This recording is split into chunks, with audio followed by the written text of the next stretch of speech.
আস্তে করে দরজা লাগানো ছিল ঘরের। একটু ঠেলতেই দরজা খুলে গেল।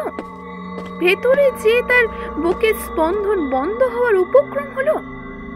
বুড়ো দেখল বদন বাবু কড়ি কাঠে ঝুলছেন, আর তার সঙ্গে সঙ্গে একটা মূর্তি ওই জানালার গড়াদের ফাঁক দিয়ে ঘরে প্রবেশ করলো।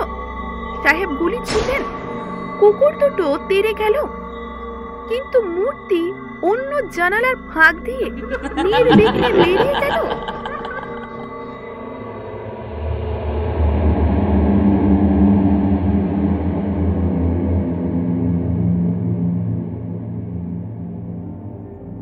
মদনপুরের বদনবাবু নিজের শক্তিতে তিসির ব্যবসা করে লক্ষাধিক টাকা রোজগার করেন।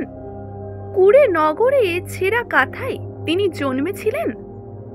সেই লোক কি করে অত বড় বাড়ি, অত বিষয় সম্পত্তি করেছিলেন সে এক আশ্চর্য ব্যাপার।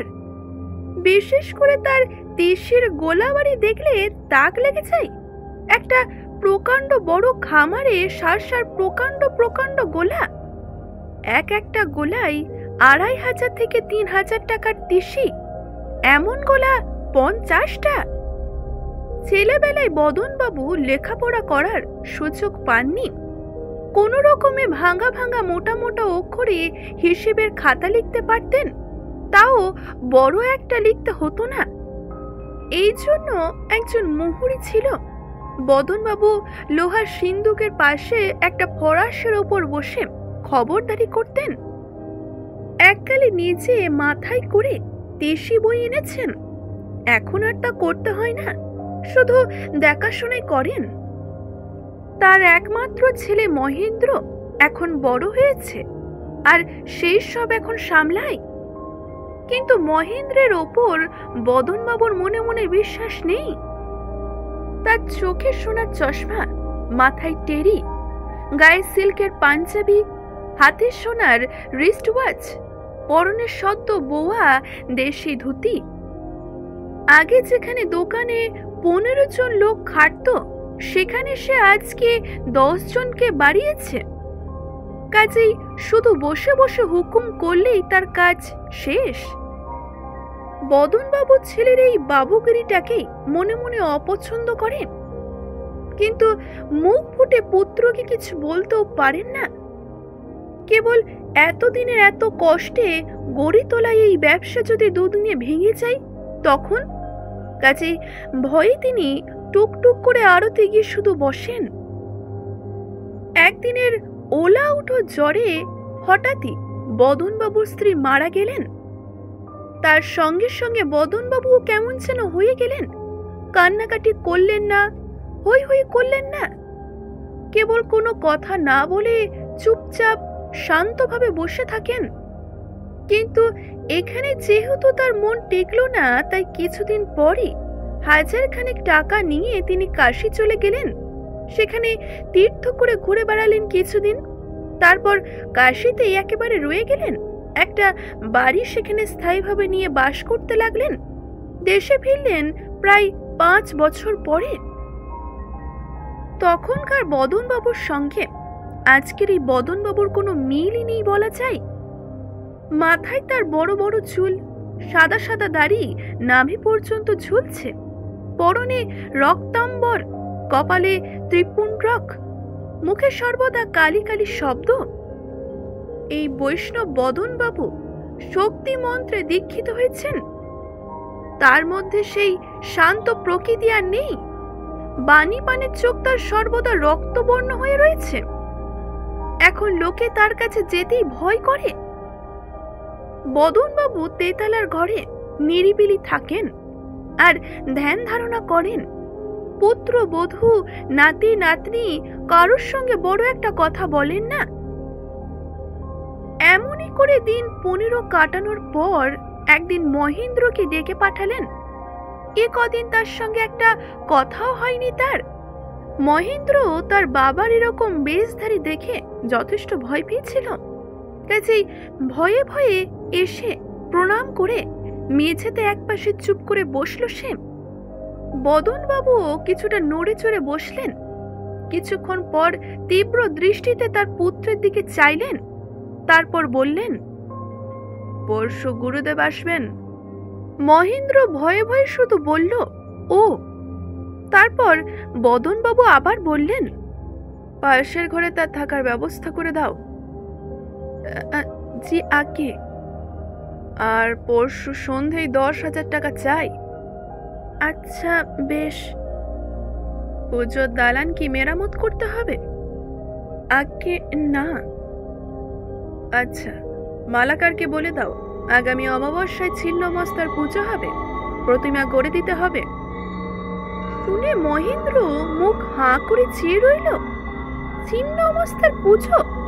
সে তো ভীষণ তান্ত্রিক পুজো। গৃহস্থে কখনো সে পুজো করতে সাহস করে না, আর গৃহস্থে তাতে অমঙ্গল হয়। মহেন্দ্র অস্পষ্ট স্বরে শুধু একবার বলল, ছিন্নমস্তার? হ্যাঁ হ্যাঁ, ছিন্নমস্তার। তুমি এখন যাও, ভয় নেই, গুরুদেব নিজে আসবেন, পুজো তিনিই করবেন। মহেন্দ্র আর কিছু বলতে সাহস পেল না, নিঃশব্দে বেরিয়ে এলো। গুরুদেব নিজে অবশ্য এসেছিলেন, পুজো তিনি করেছিলেন। অমাবস্যার অন্ধকার নিশুতি রাত্রে সে এক ভীষণ ব্যাপার ঘটেছিল, কিন্তু ভয় নেই এ ভরসা বেশি দিন রইল না। গুরুদেব আশ্বাস দিয়ে গিয়েছিলেন যে পুজো নির্বিঘ্নে সমাধা হয়েছে, মা হাসি মুখে পুজো গ্রহণও করেছেন। কিন্তু তিনি বিদায় নেবার দিন 15 পরে মহেন্দ্রের বড় ছেলেটি বসন্তে আক্রান্ত হলো এবং 3 দিন অশেষ কষ্টভোগের পর মারাও গেল। তারপরে একসঙ্গে তার স্ত্রী আর মেজ ছেলে পড়ল, তারাও মারা গেল। তারপর মহেন্দ্র নিজে আর তার শেষ সন্তান কেবল কলির মেয়েটি একই সঙ্গে মারা গেল। বদনবাবু নিঃশব্দে ধীর ভাবে তার বংশের শেষ প্রদীপটিও নিভে যেতে দেখলেন। নিজে সকলের পিছু পিছু শ্মশানে গেলেন, শ্মশান থেকে ফিরেও এলেন। বাড়ির চাকর বাকর ইতিপূর্বে চলে গিয়েছে সকলেই, কেবল একটি বুড়ো মায়া মমতা আছে বলে এখনো রয়ে গিয়েছে। বদনবাবু বাড়িতে আলো জ্বালতে দিলেন না, চাকরকে তার ঘরে ডাকলেন। অন্ধকারে তার হাতে কি কতগুলো কাগজ দিয়ে বললেন, এ নাও, তোমাকে যা দিলাম তাতে 2 পুরুষ বসে খেতে পারবে, এবার তোমার ছুটি। বুড়ো চাকর তখন হাউমাউ করে কেঁদে ফেললেন, কিন্তু বদনবাবু তাকে যা ধমক দিলেন তাতে সে পালাতে পথ পেল না। পরদিন সকালে বদনবাবুর সঙ্গে চাকরটি দেখা করতে এলো। দেখলো সদর দরজা বাইরে থেকে সে যাওয়ার আগে কালকে যেমন ভেজিয়ে দিয়ে গিয়েছিল তেমনই আছে, কেবল বোধহয় ঝড়ে একটু ফাঁক হয়ে গিয়েছে। তার ভরসা হলো বদনবাবু ভেতরেই আছেন। বুড়ো শটান তেতালার ঘরে গিয়ে উঠল। আস্তে করে দরজা লাগানো ছিল ঘরের, একটু ঠেলতেই দরজা খুলে গেল। ভেতরে যে তার বুকের স্পন্দন বন্ধ হওয়ার উপক্রম হলো। বুড়ো দেখল বদনবাবু কড়ি কাঠে ঝুলছেন। তিনি রাত্রে তাহলে আত্মহত্যা করেছেন? বুড়ো চিৎকার শুনে পাড়ার লোক জড়ো হলো। পাশেই থানা, সেখান থেকে পুলিশ এলো, লাশ নামিয়ে নিয়ে গেল তারা। বাড়ির যেহেতু এখন কোনো মালিক নেই, তাই বাড়ি পুরো তালা বন্ধ হলো। আশেপাশে পাড়ার লোক বলতে লাগলো, এ ছিন্নমস্তার পুজোর ফল, মায়ের পুজো নিশ্চয়ই কোনো বিঘ্ন ঘটেছে। এরপর থেকে বাড়ি ওই রকমই রইল। বদনবাবুর উত্তরাধিকারী নিয়ে মামলা চলতেই লাগলো। এরই মধ্যে সেই বাড়িটার ওপর পাড়ার গুটি কয়েক বিখ্যাত চোরের চোখ পড়ল। বদনবাবুর ধনসম্পত্তি নিয়ে কারোর অজানা ছিল না। সেই সময় ব্যাংকে টাকা রাখার প্রথা ছিল না, কাছেই সমস্ত টাকা তার সিন্ধুকেই আছে। যদি সেই সমস্ত টাকা পাওয়া যায় তবে ভবিষ্যতের আর চিন্তা করতে হবে না। এই সমস্ত ভেবেই রাত্রে 6 জন চোর বদনবাবুর বাড়ি হানা দিল। 2 জন রইল বাইরে ঘাঁটি আগলে, আর 4 জন পাঁচিল টপকে ভেতরে গেল।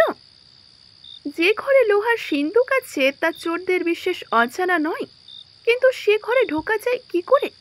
পুলিশ তো সব তালা বন্ধ করে দিয়ে গিয়েছে।